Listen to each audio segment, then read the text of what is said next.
and I am joined by the one and only Danie Spice. Hey, Danie, how are you? Hey girl, hey, I'm excited to jump into this conversation today. Happy Tuesday. Good morning, good evening, and good night from wherever you're watching in the world. I love that you hit all of the welcomes. All right, so today we're continuing our conversation on the hidden costs of operating or building without vision. And Danie, I know last time we didn't get really into it, but we're going to get into it, right? We're going to Yes. get into it because I think when we think about the vision for the business, I think people they just think about that little thing they write on the vision boards or the thing they put in the business plan. They don't really understand means to have a vision as a CEO, right? hmm You hmm want to touch upon that a little bit more before we get into? And to the nitty gritty, absolutely. So we have our passion and then we have our vision, right? Mhm. And those two things exist as a successful CEO, a successful founder. But one thing is that I often see founders confuse passion with vision. So when I say, hey, Mm. what is the vision for your company? And they say, well, our vision is we're really passionate about people. I'll use Beloved Global as an example, right? We're really passionate about how people feel. We're Uh-huh. really passionate about, fragrance. We're really passionate about luxurious experiences. Yeah. We're yes, of course, but that's not your vision.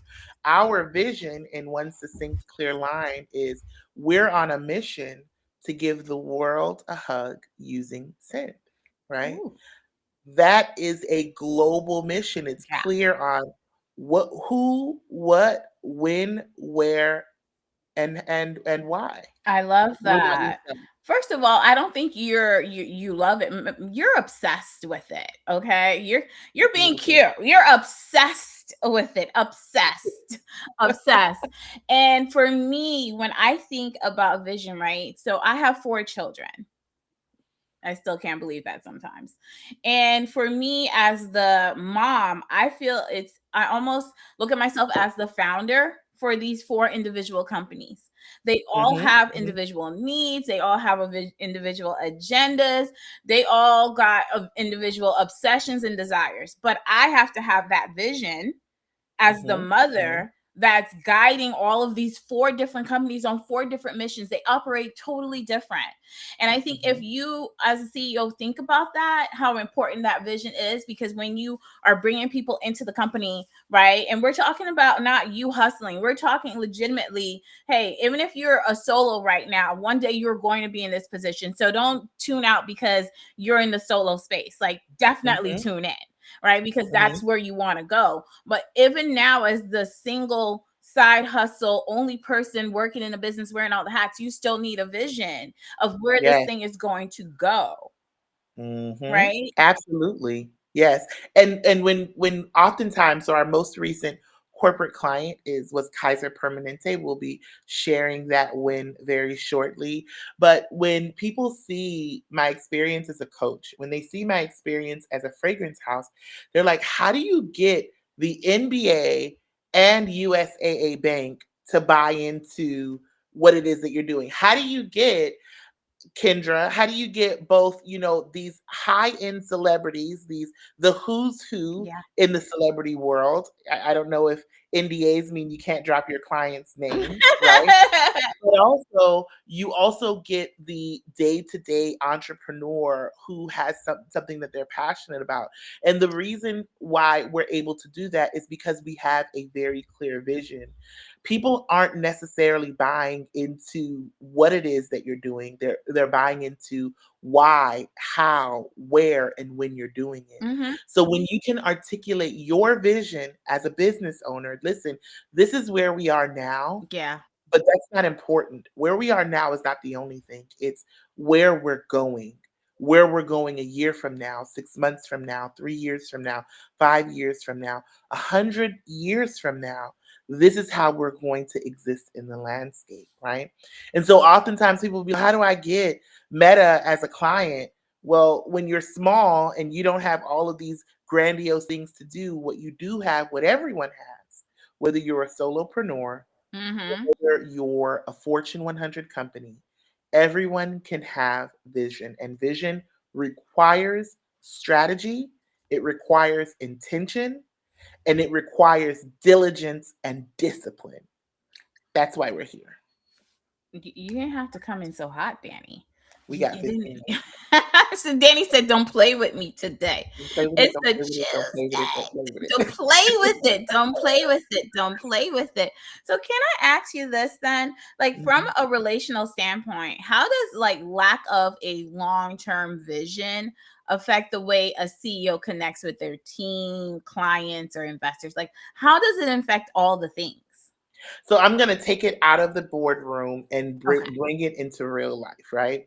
How does someone that you're dating not having a vision for their life affect how attracted you are? Now, in the beginning, when we're Beautiful. young, when we're teenagers, when we're in our early 20s, those things, we dream. Then you don't have to have a vision. We're here for the fun, we're here for a good time. But once we start getting serious, once we start thinking about our future, once we start thinking about stability, once we start thinking about where I'm going to put what matters most, having a vision is important. I'm not going to date anyone. I'm not going to start a relationship with anyone who doesn't know where they're going. They're just dust in the wind, right? So, as a CEO, as a solopreneur, as a founder, as a creative, knowing where you're going, knowing what the vision is for your life, it helps people to buy in, because the biggest thing, and oftentimes we see these big influencers or other people getting opportunities, and it's like, well, what makes them different than me? Their Mhm. ability to articulate their vision. Vision don't cost you anything. Being able to sit down and saying, we're on a mission to give the world a hug, it lets another brand say, you know what, we want to be on that. We want to give the world a hug right along with you, and we're ready to do our part. What about you, Kendra? What are your thoughts on that? In terms of the architectural component, the building component, the Yeah. fundamentals component. Why is having a vision so important? And how does it help your clients down the line when it's time for those $1 million deals? Oh, billion-dollar deals at this point. I think what Yes. I'm looking at is when the founder is lacking vision, right? It's almost like you're building a skyscraper without the blueprints, right? Actually no, you're with the blueprints for like a shack, right? Mm, You're pouring concrete, which is their hustle, into a foundation that physically cannot support the scale they say they want. So mhm, that isn't growth, right? That is like setting yourself up for a future demolition project at that point. So mhm. for me, right, as the vision isn't a destination. I think that's the other thing, right? And that's same thing I use for the kids. It's a decision making filter. So when I talk to my daughter, I'm like, "Hey, are you doing your SAT prep?" Mhm, It's because you told me your vision is, Mom, I want to practice at a law firm, a big law firm, not a little one, right? I want to go to one of the top law firms. I want to go to a top law school. And mhm, so every decision you're making needs to be filtered through that, right? mhm. Without it, you aren't just lost, right? You are just making decisions that don't align. Right. So you have to, every decision you make has to build upon the last one. All right. And so organizations honestly are designed to be stable. Yeah. Once you build a system, a team, a product line, a market line, it honestly is designed to be stable. So in a way, it resists change. Mhm. That's us. We resist change. We don't want it. And if you're built fast without a vision, you are building an infrastructure in the wrong direction. I love that. So the cost to tear it down and pivot later is 10 times the cost of building it Ooh. the right way from the first time. Are you able to share, or do you have any thoughts of when you have either worked with the founder yourself as a founder, had to pay that cost, the architectural flaw Ooh, of building? We all want to go viral. We yes. all want to have that moment where someone sees us, picks us up, and that supernatural strength, right? When has it been costly? When you can't sign that contract to get your products in the store because the brand name you selected and you put on all your products is infringing on not just a little brand but P&G, okay? When Target got or Walmart or whatever, I'm not gonna list the exact name, turns you away, big box retailer turns you away because you don't have a trademark and you can't get one. Because when you file the application, how about this? Here's the worst part. When you file the application yourself, the USPTO denied it, but you said, I'm gonna still continue on building the foundation in the wrong direction. You get the deal, you get the order, and you cannot deliver because they ask you for your trademark certificate, and baby, It's nowhere to you be can't. found. Yes, it can be found. You cannot get it because your brand is infringing on a big brand. So you built it because you're obsessed with speed, right? There's flaws in the architecture. Mhm. The brand name, like a lot of people don't realize how important the brand name is. The brand name is everything. It is the foundation of the business. People think it's the business before the brand. It's the brand before the business when you think about it, because it goes on everything. So Mhm. now you have to go back and get new products, new LLCs, new everything changes. And so this is the importance of when you are obsessed with speed and you go with speed in the wrong direction, it's just you going a faster way to crash. Okay. Mm. You're going to a faster way where we're going to have to start all over again. And so I see a Mhm. lot of people do that. That's just on the trademark end. I mean, there are other ways that that happens, but when they consider, and I think, when we have this conversation, when I talk to people about the cost of brand protection, they halt, but they have absolutely no issues paying $20,000 to build a website. You invested Mhm. $20,000 in a website that's going to lead you to $100,000 lawsuit. Mhm. Make it make sense. Mhm. Amen. Amen. I've been there, done that, got a t-shirt. My trademark worked out for me, but that's not everyone's story, right? Yeah. It could have easily been, and thank God I knew a Kendra. I may have done things janky in the beginning, but by doing certain things, we're talking about these things because by doing those things, all of the stress and the pressure and the 7 years waiting for my trademark could have been mitigated, right? But then also, I'm stubborn, and Kendra knows that, but we don't want you to be stubborn. She almost told my story verbatim of what almost happened to me, right? So here's the thing, and this is a real conversation for anyone who's building, anyone who is on a mission, anyone who sees their business, their goals bigger than what it is, right? When you're obsessed with speed, getting there fast, getting there fast, getting there fast, my question for you is how much of you are making this decision? How much is your business making this decision? And how much of your ego is making this decision? We always try to decompartmentalize our business from who we are, but how who we are shows up in our business. So my question for you, Kendra, is can a brand truly evolve if the CEO, if the founder hasn't done the inner work to clarify their personal vision, their personal why, their personal can the brand evolve? Can the brand grow? So I'm not even going to give an answer based upon my thoughts. I already know what it is. I want to back it up with some science, because I want you guys to understand this isn't just Kendra talking. Kendra, because I've been behind the scenes. This is a theory. It's been proven.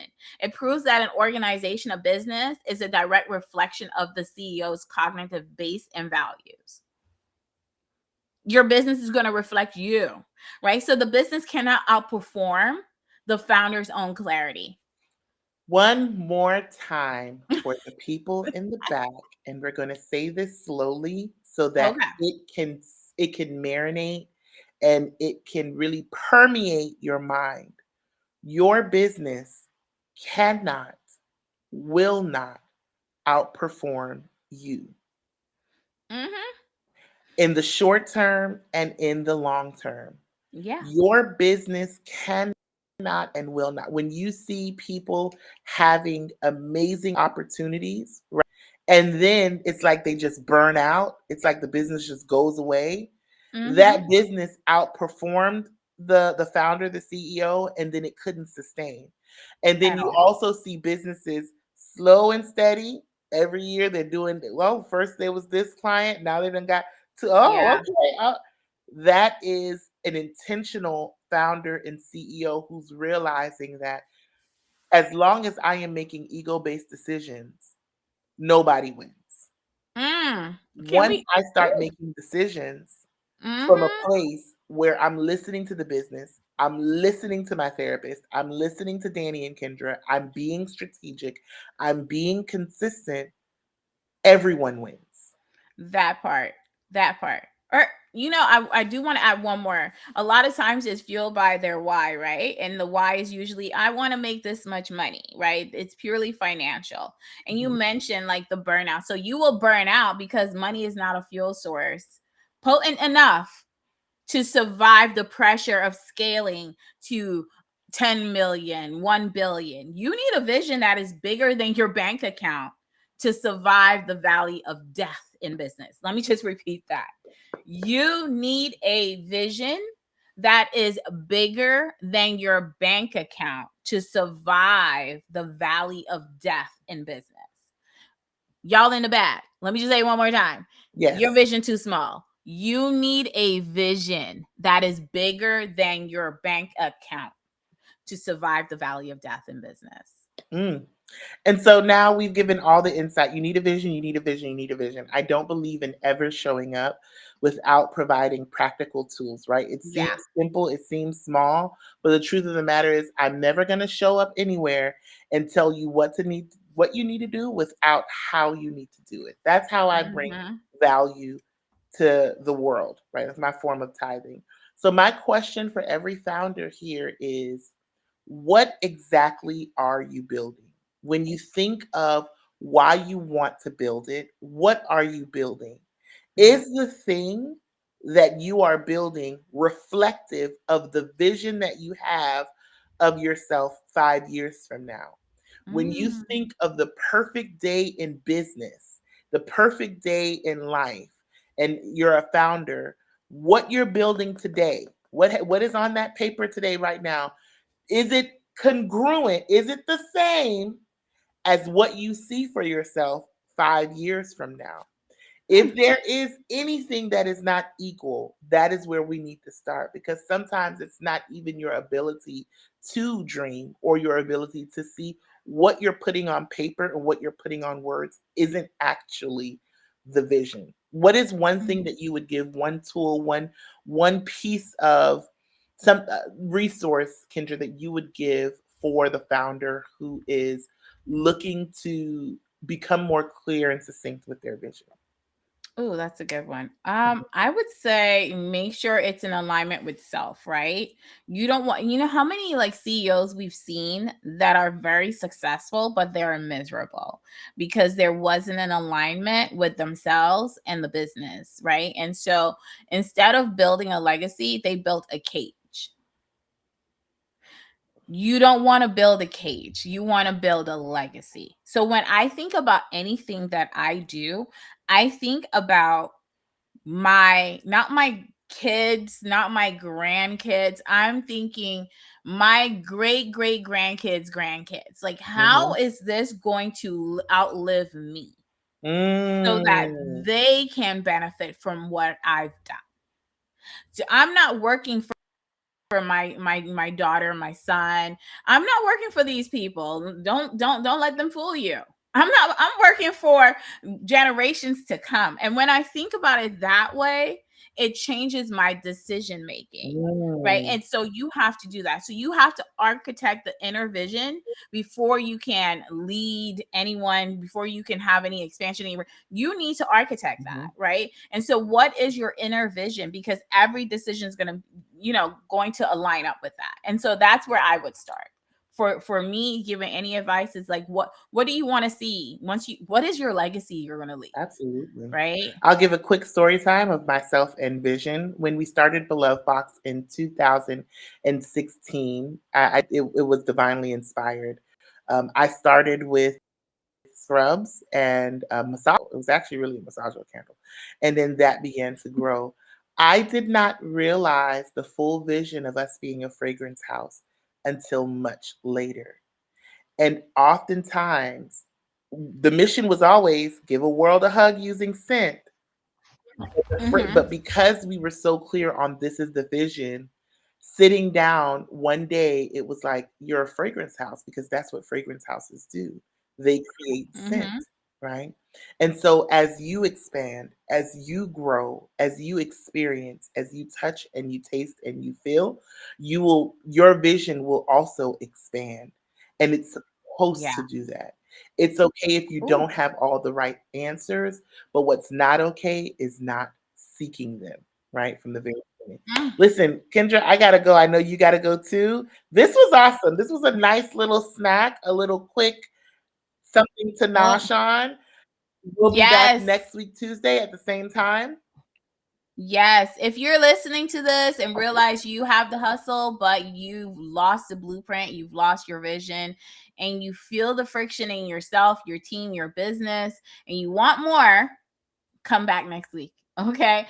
At some point, we're going to be dropping more information about our 5-day mentorship, and you'll have the opportunity for that. But before we jump to Yeah. that, we want to make sure you get this. Okay. So come back next week for part 3.